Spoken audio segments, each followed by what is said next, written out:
Hey, Lake Point, Pastor Micah here to get you caught up on what Jeff Kelly shared during our World Weekend. You see, Jeff oversees more than 300 missionaries serving around the world through the Pentecostal Assemblies of Canada. And doesn't just oversee it, he's lived it. He and his wife Sarah have served in Asia, Africa, and the Middle East, spending 15 years working in the hardest and the least reached corners of the globe. Jeff began by revisiting John chapter 4, the story of Jesus and the woman at the well. But rather than centering on the woman's encounter, he asked us to consider what Jesus was trying to teach the disciples.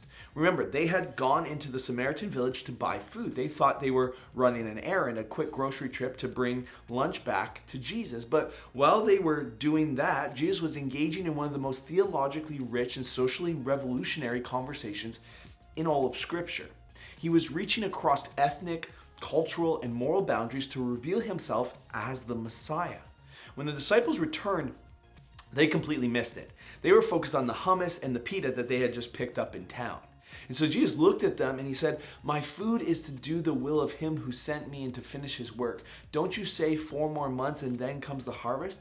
I tell you, lift up your eyes and look on the fields, for they are white for harvest." The disciples were preoccupied with the natural, and Jesus was speaking of the spiritual. The Samaritan woman, the one that they would have ignored, became the first missionary to her people. Jeff said the disciples went into town for bread, but the real harvest was in the very people they avoided. And before we judge them too harshly, he challenged us, how often do we live the same? How often do we assume someone is too far from God or that it's not time yet, when in reality Jesus is saying, no, look again, the field is ready. Jeff reminded us that when Jesus said the phrase 4 more months and then the harvest, it wasn't even harvest season. The fields he was pointing to were still dirt. Jeff shared how we've got all the wrong picture on our calendars. We love to put that verse under a golden wheat field, all glowing and ready, but that's not what Jesus saw. When he said those words, the fields weren't ripe, they were barren. And that's the point. Faith looks at dirt and sees harvest. You see, Jesus wasn't telling them to wait for things to look ready. He was telling them to believe that God was already at work beneath the surface. The Samaritan village looked closed, resistant, unlikely, but God was already moving. Now, from there in the sermon, Jeff began to share story after story of how God is moving around the world. Stories that sound straight out of the book of Acts. He told us about Ahmed, a Muslim imam in North Africa, a religious leader who taught in a mosque and a school. And one day, Ahmed ran into an old friend who had also been an imam, but was now a follower of Jesus, and they met for tea, and Ahmed listened in shock as his friend told him he'd come to know Christ. That friend later visited Ahmed in his village and gave him a Bible. Ahmed started reading secretly, and whenever he had questions, he would go to the roof of the mosque and give his friend a single phone call, just enough to signal that he needed to talk. And then his friend would call back on his own dime and explain scripture to him. Over time, Ahmed fell in love with the person of Jesus, the Jesus who didn't coerce or use violence, but who loved. And he stopped beating the students in his class, and he began showing compassion, and soon he had a dream where he saw himself clothed in white standing in water. When persecution followed, he fled his village with only 3 things: his cloak, his cell phone, and his Bible. Eventually, he became a believer and follower of Jesus. And Ahmed wasn't alone. In the last few years, 24 imams in that same country have become followers of Christ. Jeff reminded us that more has happened in global missions in the last 100 years than in all of church history before that. The gospel is exploding in the global south, Africa, Asia, and Latin America.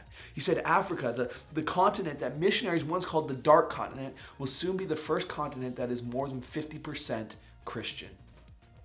The Pentecostal Assemblies of Canada alone has seen over 52,000 churches planted, over 40,000 pastors trained, and around 12 million new believers come to Christ through global partnerships. However, Jeff then gave us a very sobering warning. He says, our success can become our demise if we think the job is finished. The fields that remain unreached require new methods, not old machinery. He showed a photo of this massive combine harvester and asked, how good is this for harvesting rice in Asia? It's not. The methods that worked before won't work in these new fields. And that's why the future of missions will look different. God is calling not just pastors and missionaries, but teachers, nurses, artists, engineers, and software developers, people who can live and work in places where traditional missionaries cannot go. He said, your kids might be called to go, your grandkids might be called. Let's be a church that sends them, not one that stops them. From there, Jeff called 10 volunteers to the stage and pulled out a large bag of chocolate bars, Coffee Crisp, Aero, Smarties, Kit Kat. He asked the first person their favorite, and when they answered, he gave it to them. And then he turned to the next person in line. He said, but instead of giving them what they wanted, he gave another bar to the first person, and then again. And soon the first volunteer was loaded with candy while everyone else stood empty-handed. And Jeff looked out at the crowd and said, for 2,000 years, we've been giving chocolate to the people who already have it. We keep sending resources, messages, and ministry to places that already have churches, Bibles, and preachers, while billions have never heard it once. Jeff then took us back to the story of Moses at the burning bush when God called him to lead Israel out of Egypt. And Moses had been, and every excuse in the book, I can't speak, what if they don't believe me, I'm not qualified. And God asked him one simple question: what is in your hand? A shepherd's staff, nothing special, but when Moses surrendered it, God used it to perform miracles. Jeff said, God will use what's in your hand, your skills, your training, your job, your relationships, your influence, whatever it is, when you lay it down before him, he can use it for his glory. Now, as Jeff closed, he reminded us we serve a God who feeds 5,000 people with a little boy's lunch, the same God who turns a shepherd's staff into a tool for deliverance, and is the same God who's revealing himself to imams and dreams and drawing people to himself in the hardest places on earth. So the question is, what's in your hand? What has God entrusted to you? Maybe it's your career, your creativity, your voice, your time, your willingness to go. Whatever it is, I pray you'll use it to bring God's glory. Well, friends, thanks for listening. Enjoy jumping into discussion questions. I'll see you next time.